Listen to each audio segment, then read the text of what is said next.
बिस्मिल्लाहिर्रहमानिर्रहीम। अस्सलाम वालेकुम डियर स्टूडेंट। आज के इस लेक्चर में हम क्लास 10 फिज़िक्स के पीके बोर्ड के इलेक्ट्रोस्टैटिक चैप्टर के कुछ एसिलो बेस्ड एमसीक्यूज़ को डिस्कस करेंगे। तो चलिए स्टार्ट कर लेते हैं। The Coulomb's law is valid for the charge which are number A moving and point charges, number B moving and non point charges, C. Stationary and point charges, D. Stationary and large size charges. So याद रखें Coulomb's law only valid for stationary and point charges. MCQs number 2.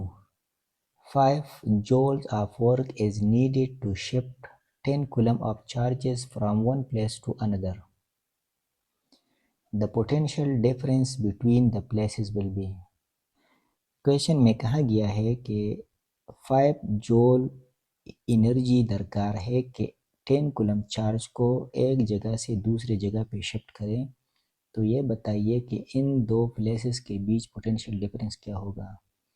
तो याद रखिए potential difference का formula हमारे पास है work done per unit charge, यानी 10 coulomb charge के ऊपर 5 जूल वर्क किया गया है। तो जब हम इसको सिंप्लीफाई करेंगे तो यानी आफ्टर सिंप्लीफिकेशन इन दो प्लेसेस के बीच पोटेंशियल 0.5 वोल्ट होगा, जो कि करेक्ट ऑप्शन हमारे पास ऑप्शन ए है। MCQ number 3, electric field lines, यानी इलेक्ट्रिक फील्ड लाइन क्या करती है। ऑलवेज क्रॉस ईच अदर, यानी एक दूसरे को क्रॉस कर देता है, यानी एक दूसरे को इंटरसेक्ट कर देता है। या number B never cross each other, यानी एक दूसरे को कभी ये क्रॉस नहीं करेगा। Number C cross each other in the region of strong electric field, in strong field में ये एक दूसरे को क्रॉस कर सकता है।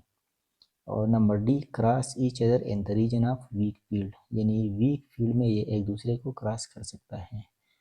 तो याद रखिए electric field line never cross each other.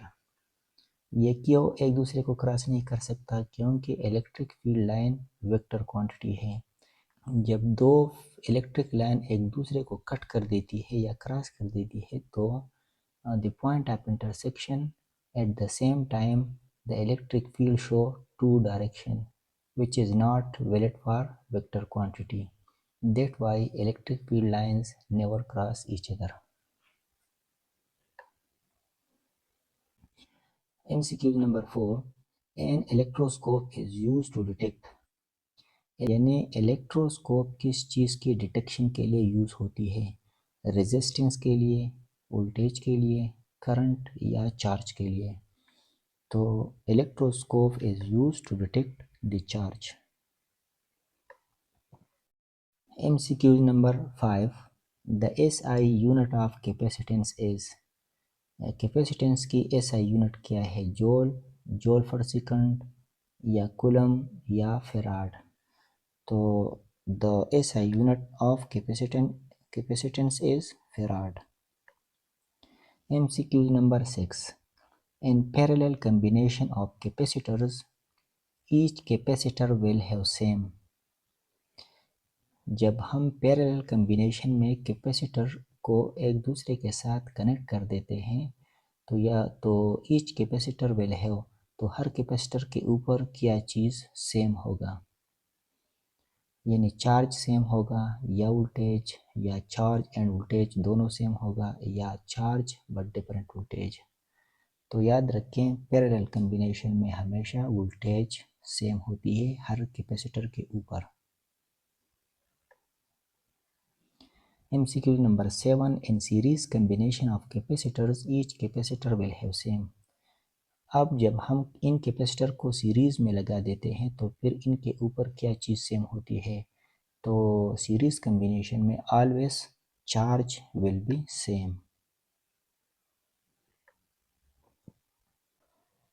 MCQ number 8, the magnitude of force between two unit positive charges when the distance between them is 1 meter would be। Question में कहा गया है कि दो यूनिट पॉजिटिव चार्जेस हैं। Unit का मतलब है यानी एक पॉजिटिव चार्ज की वैल्यू B1 है और दूसरे पॉजिटिव की वैल्यू B1 है। तो दो चार्जेस है 1 1 यूनिट के। तो इन दो चार्जेस के बीच फोर्स क्या होगा अगर इन दो यूनिट चार्ज को 1 मीटर के फासले पर रखा गया हो। तो फोर्स 0 न्यूटन होगा या 1 न्यूटन या 2 न्यूटन या फोर्स कूलम कांस्टेंट के बराबर होगा। तो इस एमसीक्यूज को हम फर्दर एलिबोरेट कर देते हैं। तो ये हमारे पास कूलम्स लॉ की इक्वेशन है और क्वेश्चन में हमें कहा गया है कि Q1 और Q2 की वैल्यू 1 है, यानी both are unit charges. Unit का मतलब है 1 और इन दो चार्जेस के बीच डिस्टेंस 1 मीटर है। जब हम यहाँ पे 1 फुट करेंगे और Q2 की जगह भी 1 फुट करेंगे और R स्क्वायर की जगह यहाँ 1 स्क्वायर फुट करेंगे तो ये पूरा टर्म हमारे पास 1 के बराबर होगा। जब हम 1 को K के साथ मल्टीप्लाई करेंगे तो हमारे पास K बाकी रह जाएगा। तो फोर्स K की बराबर होगा। तो इसका मतलब ये है कि हमारे पास इनमें करेक्ट ऑप्शन नंबर डी है।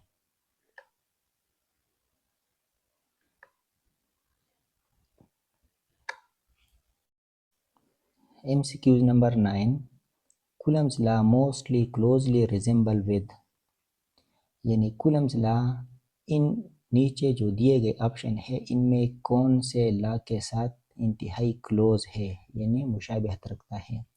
यानी law of conservation of energy के साथ कूलम्स लॉ रिजेंबल है या न्यूटन लॉ ऑफ ग्रेविटेशन के साथ या Newton second law of motion या फेराडेज लॉ। तो याद रखिए Coulomb's law Newton law of gravitation के साथ रिजेंबल में है। तो यहाँ पे ये देख ले, ये हमारे पास कूलम्स लॉ है और ये ग्रेविटेशनल लॉ है। तो यहाँ पे कूलम कांस्टेंट K है और यहाँ पे ग्रेविटेशनल कांस्टेंट G है। तो यहाँ पे Q1 और Q2 यानी फोर्स डिपेंड करती है दो चार्जेस के प्रोडक्ट के मैग्नीट्यूड के ऊपर। तो यहाँ पे फोर्स भी दो मासेस के प्रोडक्ट के मैग्नीट्यूड के ऊपर डिपेंड करती है। तो यहाँ पे एक सिमिलरिटी हमको मिल गई और दूसरा सिमिलरिटी ये है कि ये कूलम्स लॉ में फोर्स R स्क्वायर के साथ इन्वर्स रिलेशन में है और यहाँ पे भी ग्रेविटेशनल फोर्स दो मासेस के बीच यानी उनके डिस्टेंस के इन्वर्स स्क्वायर रिलेशन में है। तो इसमें से हमारे पास न्यूटन लॉ ऑफ ग्रेविटेशन के साथ कूलम्स लॉ के बहुत सारे रिजेंबल्स मिलते हैं। MCQ number 10. The capacitance of capacitor increases when they are connected in, यानी हमारे पास एक से ज़्यादा कैपेसिटर हैं। अगर हम इनको किस अंदाज में कनेक्ट कर दें ताकि हमारे पास नेट कैपेसिटी इन सारे कैपेसिटर्स की इंक्रीज़ हो जाए। तो हमारे पास या तो पैरेलल टू ईच अदर अगर हम ये कनेक्ट करें तो कैपेसिटेंस बढ़ जाएगा, या परपेंडिकुलर इसको कनेक्ट कर दें, या सीरीज़ कम्बिनेशन में कनेक्ट कर दें, या इन एनी डायरेक्शन अगर हम इसको कनेक्ट कर दें तो हमारे पास net capacitance will be increases. याद रखिए कैपेसिटर की कंडीशन में हमारे पास जब हम इसको पैरेलल में कनेक्ट कर देते हैं तो net capacitance of the capacitor should be increases.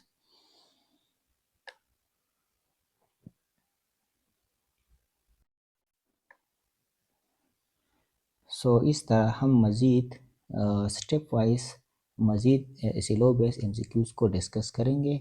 So for that subscribe me and don't miss the opportunity for your upcoming exam.